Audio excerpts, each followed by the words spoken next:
All right, so these are my initial impressions on the Homey bridge. So I got this bridge. I'm a bit of a home automation enthusiast, and I like to try out the different options that are out there. I ran everything from Home Assistant to some of the other options that are out there, smart things and whatnot. And the Homey bridge, the application is really well done. It's very flexible in the workflows that you can create, which I think is really nice.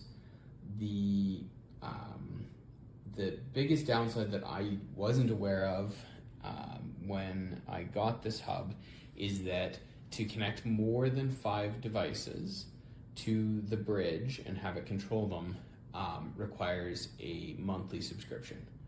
So there is 2 tiers. There's a standard and a pro home license, and that dictates some of the features as well as the number of devices, as far as I can tell.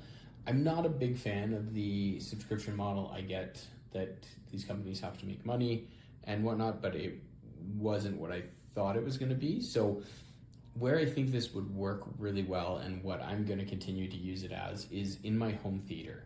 So in my home theater, I have got a projector and a DVD player and a couple things. So this bridge has an IR blaster on it, so you can put it in a room and it will send out an IR signal to turn on the projector, turn on the different things, control an Apple TV. So for this, it's essentially going to act like a universal remote. So it should allow me to cut down on the number of remotes that I need to use in the theater environment, and just make sure that it's as easy to use as possible. So that's where I'm going to continue to use it. If I wanted to, or I was interested in paying that monthly fee, I could increase the number of devices, and I may do that down the road. Like I said, the application itself was quite powerful, has lots of automations that you can do, which is quite nice, but I wasn't planning on that monthly fee. I was hoping I'd be able to hook it into my lights and my Sonos and stuff like that, but I have obviously more than 5 of those, so I quickly ran into those limits.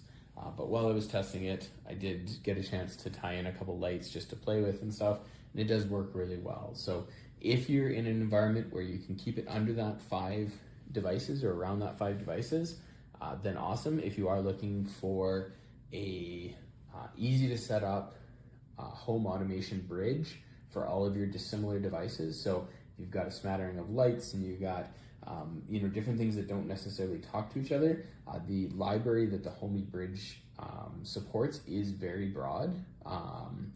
You would have to pay that monthly fee to get more devices connected, but the simplicity of this versus something like a Home Assistant install or one of the more DIY bridges and options out there, I think this is where that shines. The UI, the interface, the application is just really well put together and looks really good. So I would recommend it for that. So that's my take on the Homey bridge. Like I said, I will continue to run it in my home theater. The kids have enjoyed it. It works well. I've even got the wife on board with running the application and stuff. So definitely worth checking out.